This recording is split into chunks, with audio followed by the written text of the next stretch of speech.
Spencer Oliver joins us live, Simon, this Thursday lunchtime. And I have it in very good authority. What happened? Were you at the match last night against Newcastle and ended up sleeping in the stadium? Because Spencer, we find, is at the home of Liverpool Football Club at Anfield. What's going on? Mr. Jordan, Mr. White, how are we all doing? Yeah, we got a press conference here today. So Liam Smith's press conference at Anfield. So yeah, all going on here. Excellent. So it's a busy old time, isn't it? We're going to be hearing from Liam. We're also going to be hearing from Ben Shalom, boxing promoter. It is all going down. Spencer, let's get right to it. Has the dust settled after your verbal sparring here in studio last week with Mr. Jordan in terms of your defence? And it was a stoic defence of your chum, Anthony Joshua. No, it was no silly defence, and yes, the dust has settled. Me and Simon, we've had that chat. We're talking about that romantic dinner, so yeah, the love affair's back on, mate. Is the love affair on, Mr. Jordan? Well, we started from the premise of having a disagreement, and then Spencer eventually alighted upon the fact that I was right in the first place. So we're in that space now. We've worked it out. We know where we are. We know that I was right, and Spencer's biased partisan rant was for the birds. Okay. Oh, well, at least you've been much more complimentary about Simon than one Gareth A. Davis. So we'll be seeing Gareth A. Davis very soon. Wherever he is today, yeah. He's staying well away from us, and he's got good reason to.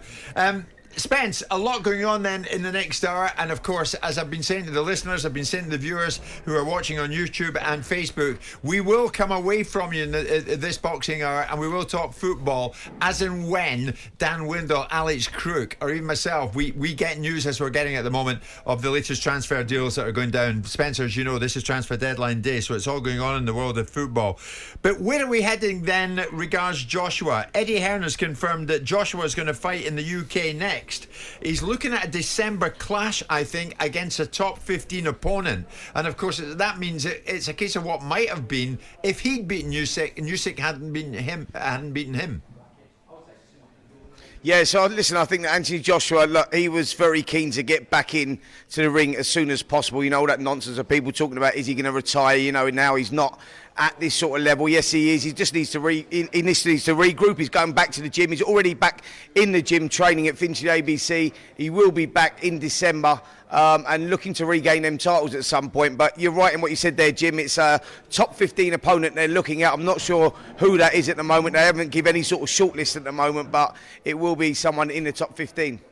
Yeah, it's a bit of a fall from grace, isn't it? I mean, you're talking about, we don't know yet, Simon, but it's going to be a top 15 opponent. He's back training in his gym in Finchley. All credit to him, but he should be, because it's back to the drawing board.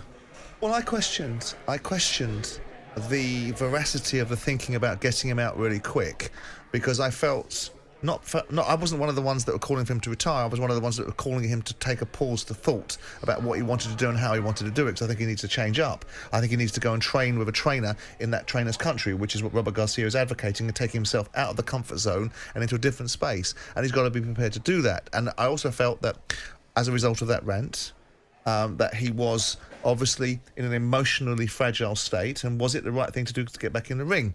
I saw Eddie Hearn talking the other day and suggesting that absolutely this was the cure for all ails, was to get him out and get him out as quick as possible. Yeah. Rebuild him. I do think he'll come again.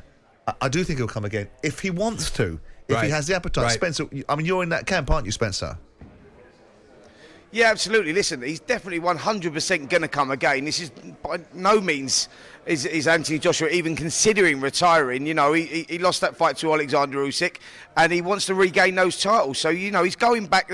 He's gone back to the drawing board. That's what Josh does. He'll go back to the drawing board. He'll try and right the wrongs. He'll work on, the bits that need working on, and he'll look to regain those titles. But every fighter, he can't just go back into another big fight and look for, he's got to sort of regain some sort of confidence. He needs to get some momentum going again. So a top 15 fighter, every fighter goes through that process. They have to go through that process before he has that title shot again, or one of the big names, Deontay Wilder, maybe even like Dillian White or someone like that. They're going to give him someone just before that, and that's understandable. Every fighter does that.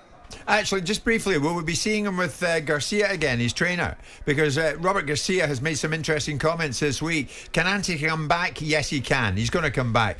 With or without me, he'll come back, and he's going to come back stronger. What do you think, with or without? What do you think, Spence? Yeah.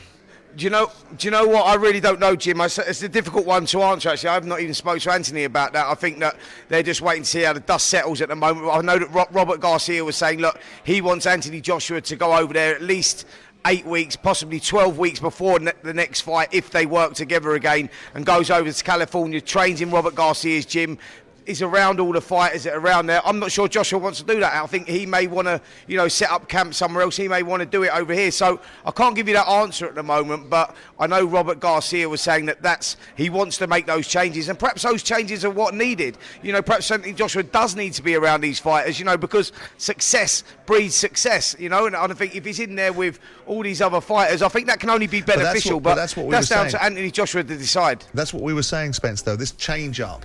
I mean, Josh Boetzy, different level, different dynamic, I understand, has been asked to go and fight and train in the gym in America with Virgil Hunter and take him away from all he knows to rebuild him, reconstitute him, recalibrate him, put him back and take him out of a situation where it's all too comfortable. If you were advising Anthony Joshua, and I know he's your best mate and you'll sing a song for him, but what would you suggest he does? Well, I would suggest that he went away, Simon, and took himself away from all the distractions and tried to rebuild and start afresh. I think that's always good for a fighter at that stage of his, at this stage of his career. Look, he's had that sort of development. He's been there. He's a 2-time world champion. I don't think it's a bad thing that if he went away and to get away from all the distractions and the people around him here and sort of try to rebuild a game like that, I think that can only be beneficial.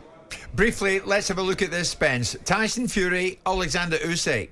Now, according to Bob Arum, highly unlikely for December. Instead, they're looking at maybe February for that one. It did seem, my God, are they really going to have a fight in Saudi Arabia a couple of days before the World Cup final?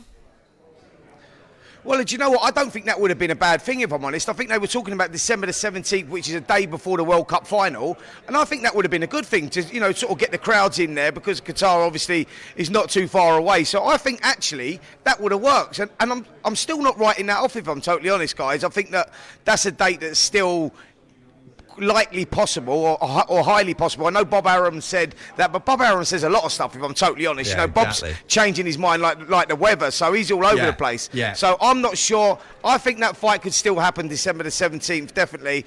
That's the fight now we want to see. We want that undisputed title fight, don't we? We've been waiting for so long. What do you think, Simon? I doubt it. This is not about how many people you can fit inside the stadium and how raucous the stadium could be. This is about the broadcasting revenue around the world. And if the eyes of the world are turned on to the football fraternity, it's going to be an awful ask for them to be repositioned to a pay-per-view around boxing. You might say, there could be an appetite to say, well, they're in sports mode, so they'll go sports mode, but there'll be an absolute deluge of football stuff before a World Cup final. It'll be the broadcasters pushing football, so they won't have an appetite for boxing. So I think it would be madness to try and stage it on that day.